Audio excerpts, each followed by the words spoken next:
Kailvedi Selvaraj, Minister in the State Government, Thiru V. Thambo, Chief Secretary Government of Tamil Nadu, Anand Patil, Principal Secretary to Governor, distinguished invitees, Vice Chancellors, a sculptor who sculpted this beautiful statue of this great person, those who made it possible, the sponsors, the speakers, the three powerful speakers, the students. My dear students, we are all here to commemorate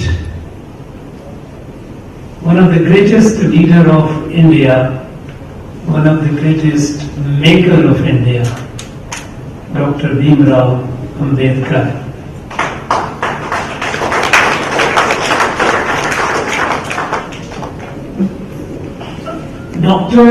We all know he was the architect of our constitution. We know that he was an intellectual giant. Many people, many leaders of the time, they felt uncomfortable in his presence because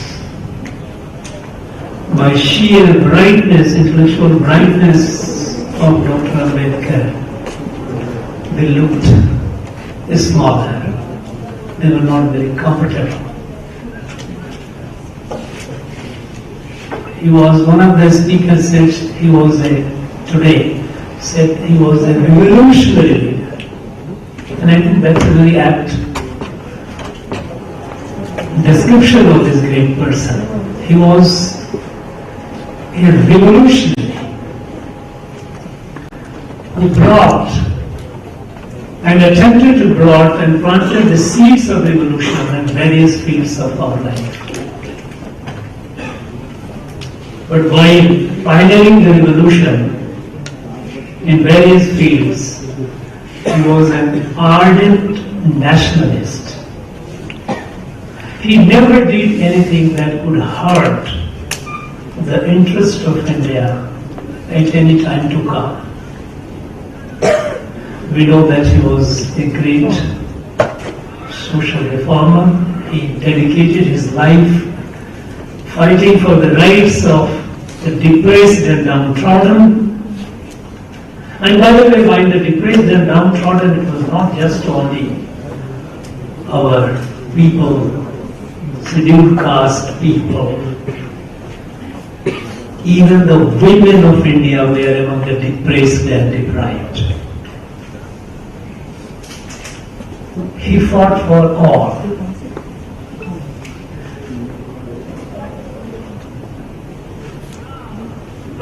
He took on the discrimination at every level. One imagines, had he not pioneered, drafted the Hindu Code Bill, which later was adopted, today it would have been difficult for the women to have the right that they have. The speakers before have spoken about it. Is through this comprehensive initiative, outlawing polygamy, child marriage, giving equal right to women in every field. The constitutional provision of Article 14 was made possible because of passing this bill. Otherwise, previous to that, it was fragmented to various custom, traditions, various informal and formal laws. It was a very complex and daunting task, but he made it happen. And today we see the benefit of it. He was a great, many of the facets of this great person is yet to be studied, yet to be explored. We end up, our problem is that we make a person great and we forget at that. We don't look at the work of greatness, his thoughts, his deeds, his philosophy. And those are areas which are yet to be explored adequately.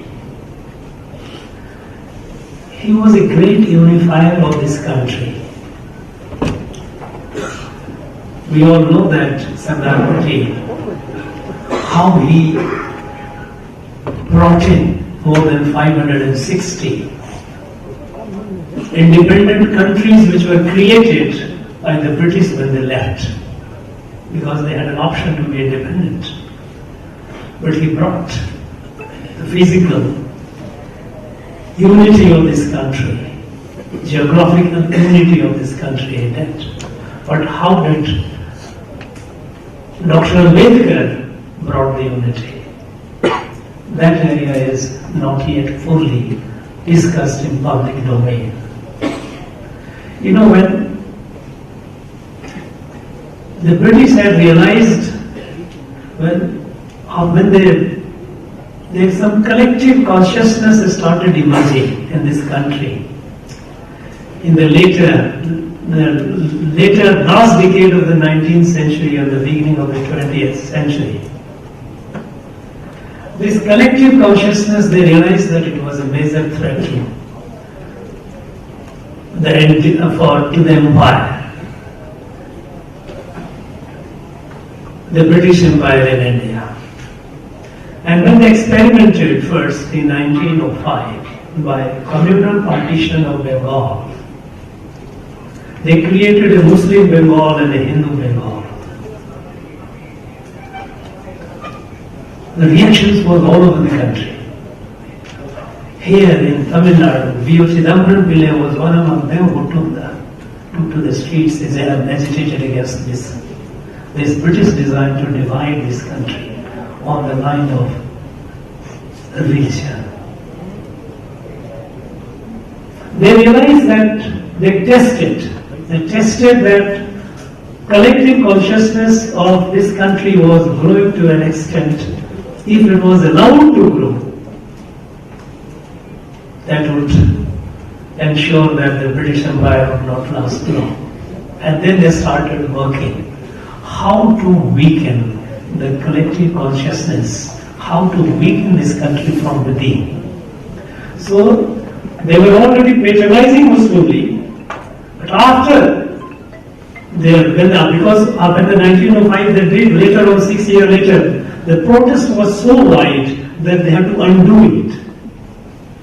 So the defeat of the British Empire, design of the British Empire to divide this country on the basis of religion, it was a test for them.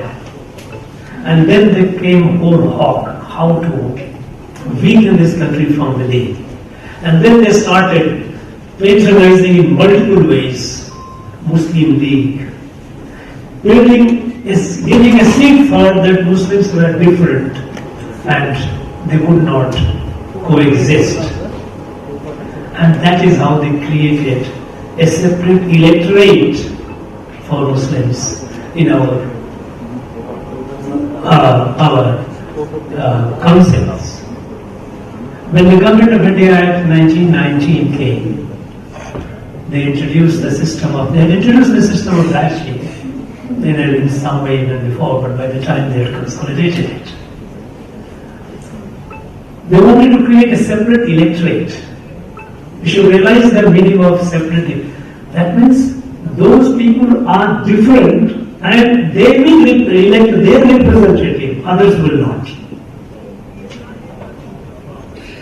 Now, in the Government of India Act 1919, they had made a provision giving a hope that okay, this is a beginning, we will review it after 10 years. If necessary, we will devolve more power on the natives in this self-rule or to have a say in the governance. So the next attempt was, reform was due in 1929. And about 4 years before they constituted the Statutory Commission, which is called Simon Commission. They were working on now, they had already created, they were building the Muslim League, creating their, trying to, they had created a separate electorate for them. They started working on, and then they began patronizing Jinnah. They began looking for more Jinnahs elsewhere. And then they spotted Dr. Bhimrao Ambedkar. That he would be a person who could mobilize, because he was a fearing person. He knew that how atrocious the society was, how downtrodden and depressed people were deprived of their basic human rights. And he was agitating fiercely, led many movements. So British started promoting him, trying to promote him, and came up with the concept of communal award, that is creating a separate electorate for the depressed and downtrodden. And they started funding. So having created a separate electorate for Muslims and patronizing Jinnah, they started fueling a separate electorate for the depressed and downtrodden. Now, imagine, had the British succeeded, where this country would have been. But when Mahatma Gandhi in Pune jail, he and Dr. Ambedkar they met, when they had a long meeting. Madan Mohan Malviya was also present there. He was opposing Mahatma Gandhi, of course, was opposed to this. And there, Dr. Ambedkar saw the British design. And then they said, no, we don't agree to that. Dr. Ambedkar rejected.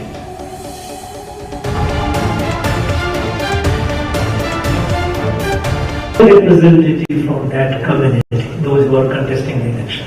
So that person becomes the representative of the entire constituency, not of a particular caste.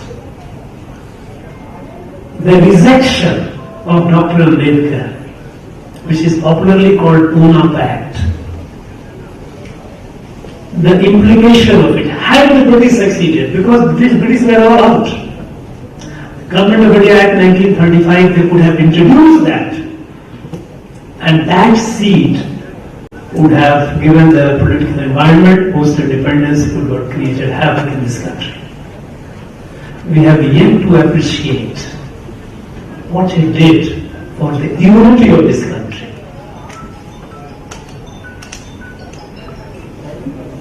When Muslim League in 1940 passed their Lahore Declaration that made it clear that they will settle nothing short of Pakistan. Many people thought that, well, it is a political statement given by Muslim League, it would not happen. But Dr. Ambedkar was a realist. He understood, he could see where it was leading to. Mahatma Gandhi, a great person who understood this country perhaps better than many others. He believed that with persuasion, with love, with affection, this can be avoided, this could be averted. But Dr. Ambedkar, at that time, when the League passed the resolution, he wrote the book, his thoughts on Pakistan.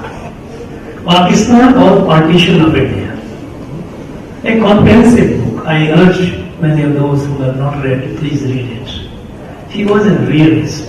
He has started saying that, look, when a problem is there, You don't wish it away. Don't close your eyes. You confront the problem. Because if you see the problem, you can deal with the problem in a much better, much more effective way. You can devise the strategy to deal with it. But simply wishing it away as if it will not happen, that is going to create a problem. He in his book, Pakistan or Partition of India, years before partition happened, he made out a case right from how somehow the Muslim League had vitiated the environment, and how right from 1920 he started quoting when the first genocide happened in North Kerala. There were over 10,000 people who were killed and over 100,000 people were displaced, made refugee. For what? Because in Turkey, caliphate was abolished. Now, abolition of caliphate in Turkey creates such a havoc in this country that over 10,000 people have been killed and over 100,000 people displaced. And from then he says, look, this is a far more serious problem, Mr. Gandhi, than you were imagining. Be realist. Accept the problem and deal with it. Best possible manner. I think had that advice been taken, partition would have been either avoided or less gruesome. Because over 500,000 people died and several million people were rendered homeless. Because other leaders lived in an utopia with the hope till the last moment that no, it could be. Without Dr. Ambedkar getting you understand the problem first. Because if you close your eyes to the problem doesn't go away. Now come to Pakistan, creation, there is Jammu and Kashmir. On Jammu and Kashmir, Dr. Ambedkar was one person who was very, very strongly opposed to the then Prime Minister, the very idea of being ambivalent on Jammu and Kashmir. You know, he was a great jurist, Dr. Ambedkar, he was a great jurist, we all know that. So his position was that look, when India became independent and Pakistan was created, there were two laws of the British Parliament giving the legislative validity of independence and partition. One was India Independence Act 1947. The India Independence Act 1947 declared that from the midnight of 14th August 1947, British paramountcy over India is over. That means India becomes independent and Pakistan is created. So that act gave independence to India and creation of Pakistan. Another act of British Parliament of 1947 was Government of India Act 1935 as amended in 1947. Now this act made it clear that all the princely estates, those who were under the British suzerainty, these estates had options because after the lapse of British paramountcy, they had all become independent. There was no British suzerainty. So they were independent countries. So they had option either to remain independent or to join either India or Pakistan. And to join India and Pakistan was the decision of the ruler of that state.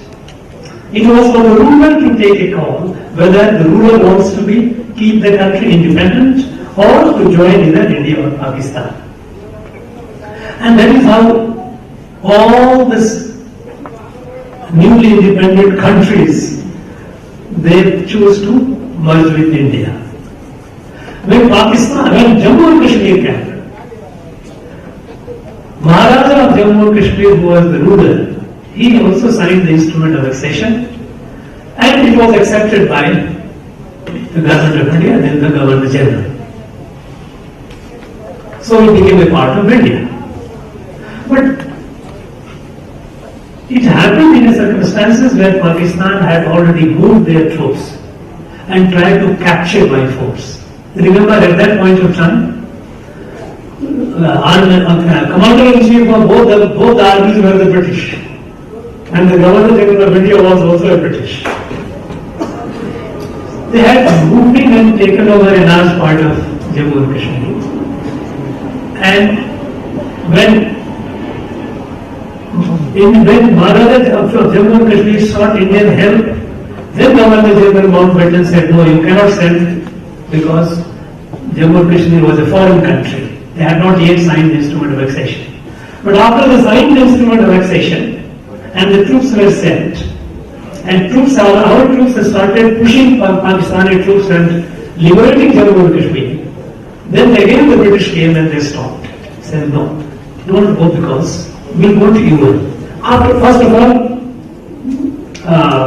our then Prime Minister was told that, look, how can a Muslim majority state you can keep in India? This is not right.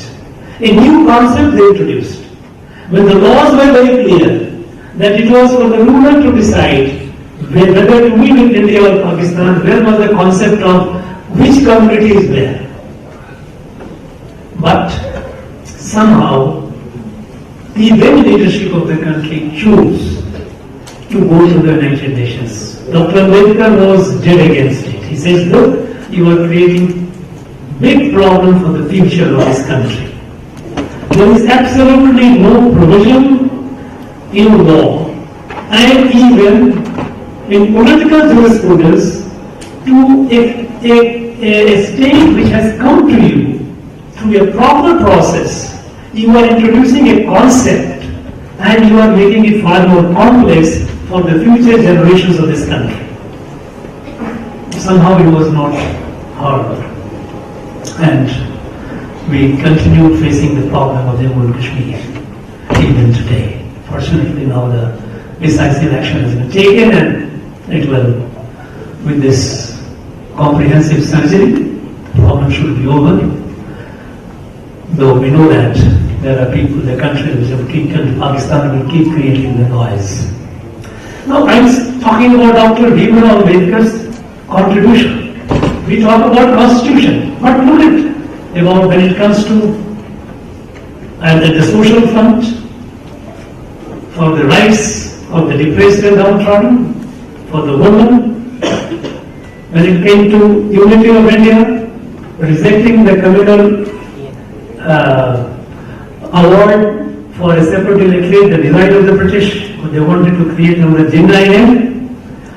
When it came to Pakistan, partition of this country several years before, he wanted.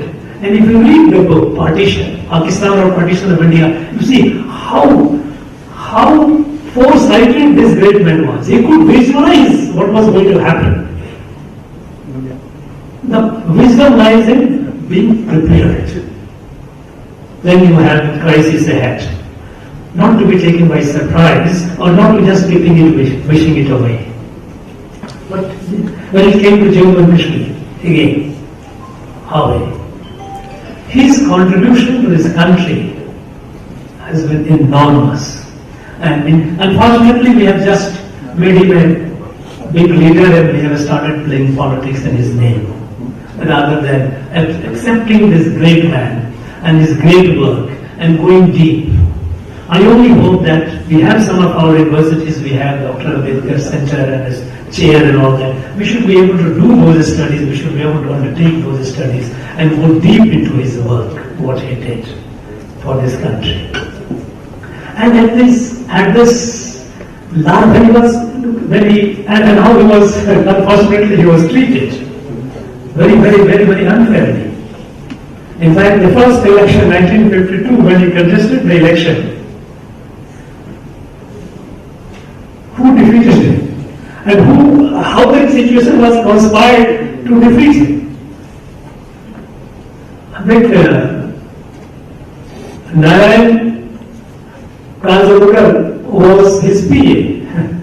They propped up his PA and organized the vote in such a way to defeat him. And what was this? Again, the British policy of divide and rule. The argument in the election campaign was, look at this, how painful it is, that Dr. Ambedkar was only favoring his community among the scheduled castes, Mahars. Very unfair argument, very painful campaign that was made against him. And that is how he was defeated by a margin of about just about 15,000 votes. But I think Dr. Ambedkar deserved a much better and honorable position towards the after the adoption of Constitution. He could have been treated with far greater respect, and even though these earlier thoughts were ignored, his wisdom, his thoughts would have been accepted, would have been honored, would have been studied, that would have been perhaps the more appropriate way. And finally, he was a sad person. He was a sad person. And even when he revolted against the caste system, he revolted. In fact, his book is Annihilation of Caste System, which he wrote. Again, it's a wonderful book. I think we should read that book. How he said this caste system was going to destroy this. It had destroyed, and it will further destroy the society. And even when he revolted with all the frustration that he felt, and he said, I am going to renounce this Hinduism, and he embraced Buddhism, he chose an Indic faith. He did not go for non-Indic faith. Because we all know that Buddhism in this country arose as a revolt, internal revolt, reformation revolt. Jainism started only also as a revolt, because initially, in the earlier period, after the Vedic period and all that, when all this rigid orthodox kant had pervaded the society, then people started claiming Buddhism by birth rather than through the merit. And that had created a huge distortion. And a lot of, out of this, a lot of orthodoxy had crept in the society, and a lot of sacrifices were being made in the yajnas, in the pujas. First revolt was through a darshan, a philosophy, what we call Jainism. And later on, when Bhagavan Buddha came, he took it. He rejected the supremacy of Brahmins and saying that do all these things. No, this is not. We need to have an egalitarian society. So even he chose, Baba Sahib Ambedkar chose to embrace Buddhism, which root is of this country, which is an Indic faith. So from the beginning to the end, all through his journey in his life, he served this country. And he continued to serve. He served this country through his activities, through his activism, through his intellect, through his statesmanship, in various capacities. When I came to Rajbhavan about there, I was sworn in as the governor about 14 months back. When I came, I moved, I had a tour, and I found something missing, and that was Baba Sahib's physical presence.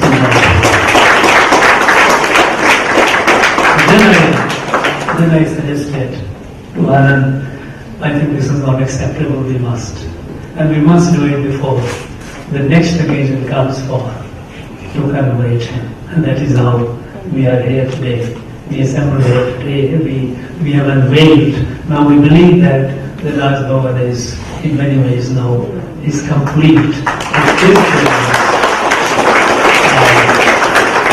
Thank you all for coming over, taking interest in it, and I would urge people from the academia, the students, to continue the study on more than, beyond commemorating him, we must also celebrate his wisdom, his contribution to deeper academic research in his work.